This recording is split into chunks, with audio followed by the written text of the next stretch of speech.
بسم اللہ الرحمن الرحیم۔ السلام علیکم دوستو، پاک فوج بھی عجیب ہے۔ ان کی گاڑیاں ٹائم پر سٹارٹ ہو جاتی ہے، پیٹرول ختم نہیں ہوتا، بندوقیں خالی نہیں ہوتی، ہر وقت ریڈی ہوتی ہے، کرینیں ہر وقت کرامت، دن ہو یا رات ہو، عید ہو یا بارش ہو، طوفان ہو، سردی ہو یا گرمی ہو، جب پکارو جدھر پکارو حاضر ہو جاتے ہیں۔ کبھی نہیں کہا ہمیں آرڈر نہیں ملے، کسی نے بتایا نہیں، چیف صاحب سو رہے تھے، کور کمانڈر سیر کرنے کے لیے گئے ہوئے ہیں، واپس آئیں گے تو فیصلہ ہوگا، پہلے ہمیں بارش سے نمٹنے کے لیے ضروری سامان دو، شروع ہوگا، کوئی ہیلے بہانے نہیں، زلزلہ ہو تو سارا سامان موجود، آگ لگ جائے تو سارا سامان موجود، آب آ جائے تو سارا سامان اور فنڈ موجود، کبھی کوئی شکایت نہیں کی۔ اور عجیب و حیران کن بات یہ ہے کہ یہ سارے کام وار زون میں کرنے پڑتے ہیں، بندوقیں اور اسلحہ ساتھ رکھنا پڑتا ہے، بلیٹ پروف جیکٹ پہن کر ریسکیو کام کرنا پڑتا ہے کہ کہیں کوئی ہم وطن قریب آ کر پٹ ہی نہ جائے۔ اس وقت جنگ بھی اور مدد بھی، ریسکیو بھی، ایسی فوج کہیں نہیں سنی ہے، نہ پڑھی ہے اور نہ دیکھی ہے۔ فوج امن کی ضامن ہوتی ہے، صومالیہ دیکھو، عراق دیکھو، شام دیکھو، برما دیکھو، یمن دیکھو، افغانستان دیکھو۔ یہ فوج نہیں، یہ اللہ پاک کی نعمت ہے، یہ اللہ کا احسان ہے۔ ملکی ادارہ دیکھو، پتہ بھی ہے ہر سال سیلاب آتا ہے، پھر بھی کوئی تیاری نہیں ہوتی، پتہ جو ہے کہ پاک فوج نے آ ہی جانا ہے۔ یقیناً فوج ملک کی ہے، لیکن ان کاموں کے لیے نہیں جو تم ان سے لیتے ہو۔ اللہ میرے وطن، میرے فوج کو سلامت رکھے، آمین۔ جو لوگ پاک فوج کی تنخواہوں پر مسلسل تکلیف میں رہتے ہیں، ان کے لیے ایک ہلکا پھلکا سا موازنہ۔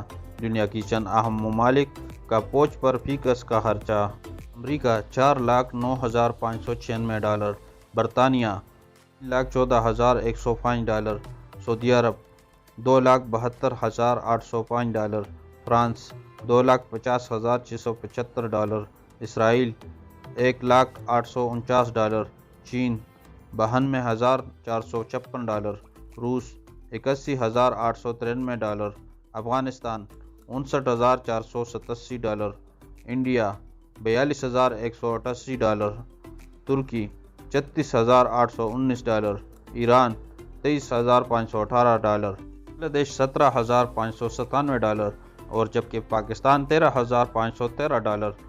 پاک فوج دنیا کی کم ترین پیسے لینے والی فوج ہے، لیکن اپنے ان محدود وسائل سے امریکہ، روس، انڈیا، اسرائیل جیسے طاقتوں سے ٹکر لے رکھی ہے۔ دنیا کا جدید ترین نیوکلیئر میزائل پروگرام، لڑاکا طیارے، جدید ترین ٹینک اور ڈرون طیارے بنانے میں کامیاب رہی ہے۔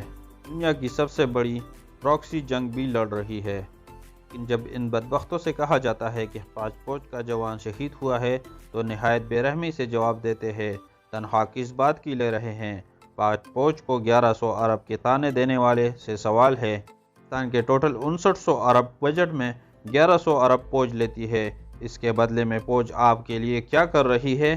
اسی بجٹ میں 7 لاکھ فوج کی تنخواہ دی جا رہی ہے، اسی بجٹ میں دنیا کی نمبر 1 انٹیلیجنس چلائی جا رہی ہے، اسی بجٹ میں دشمن کے 3 خطرناک جنگی ڈاکٹر آئین کا مقابلہ کیا جا رہا ہے، اسی بجٹ میں دنیا کا 5واں بڑا نیوکلیئر پروگرام چلایا جا رہا ہے، جو بہت جلد دنیا کا تیسرا بڑا خطرناک ایٹمی پروگرام بن جائے گا۔ رہے یہی فوج ہے جس نے گزشتہ 12 سالوں میں عوام کی خاطر 15,000 جانیں دی ہے۔ فوج تو 1100 ارب لیتی ہے، مگر سیلاب، زلزلہ، طوفان اور پولیو مہم میں عوام کا ساتھ دیتی ہے۔ ذرا سوچ باقی کیا کرتے ہیں؟ باقی بجٹ کہاں جاتا ہے؟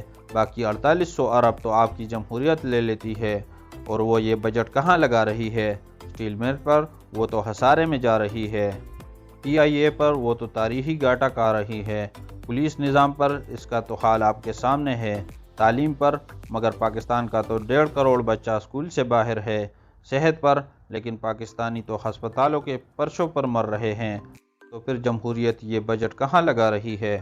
حضور، 1100 ارب لینے والی فوج کے زیر اثر چلنے والی ISI اور نیوکلیئر سسٹم دنیا کا ٹاپ ترین سسٹم ہے، مگر 48 ارب لینے والی جمہوریت کے ادارے کہاں ہیں؟ تو پھر یہ بجٹ کے طعنے کس کو ملنا چاہیے؟ پاک فوج کو یا پھر آپ کے سیاسی نظام کو؟ آخر میں دعا ہے کہ اللہ تعالی ہمارے اس پاک ملک کو ہمیشہ کے لیے آباد رکھے اور ہماری پاک فوج کو سلامت رکھے۔ امید کرتا ہوں ویڈیو آپ کو پسند آئی ہوگی۔ چینل پر نئے ہو تو چینل کو سبسکرائب کر کے بیل آئیکن کو ضرور دبائیں تاکہ ہر آنے والی نئی ویڈیو آپ کو سب سے پہلے مل سکے۔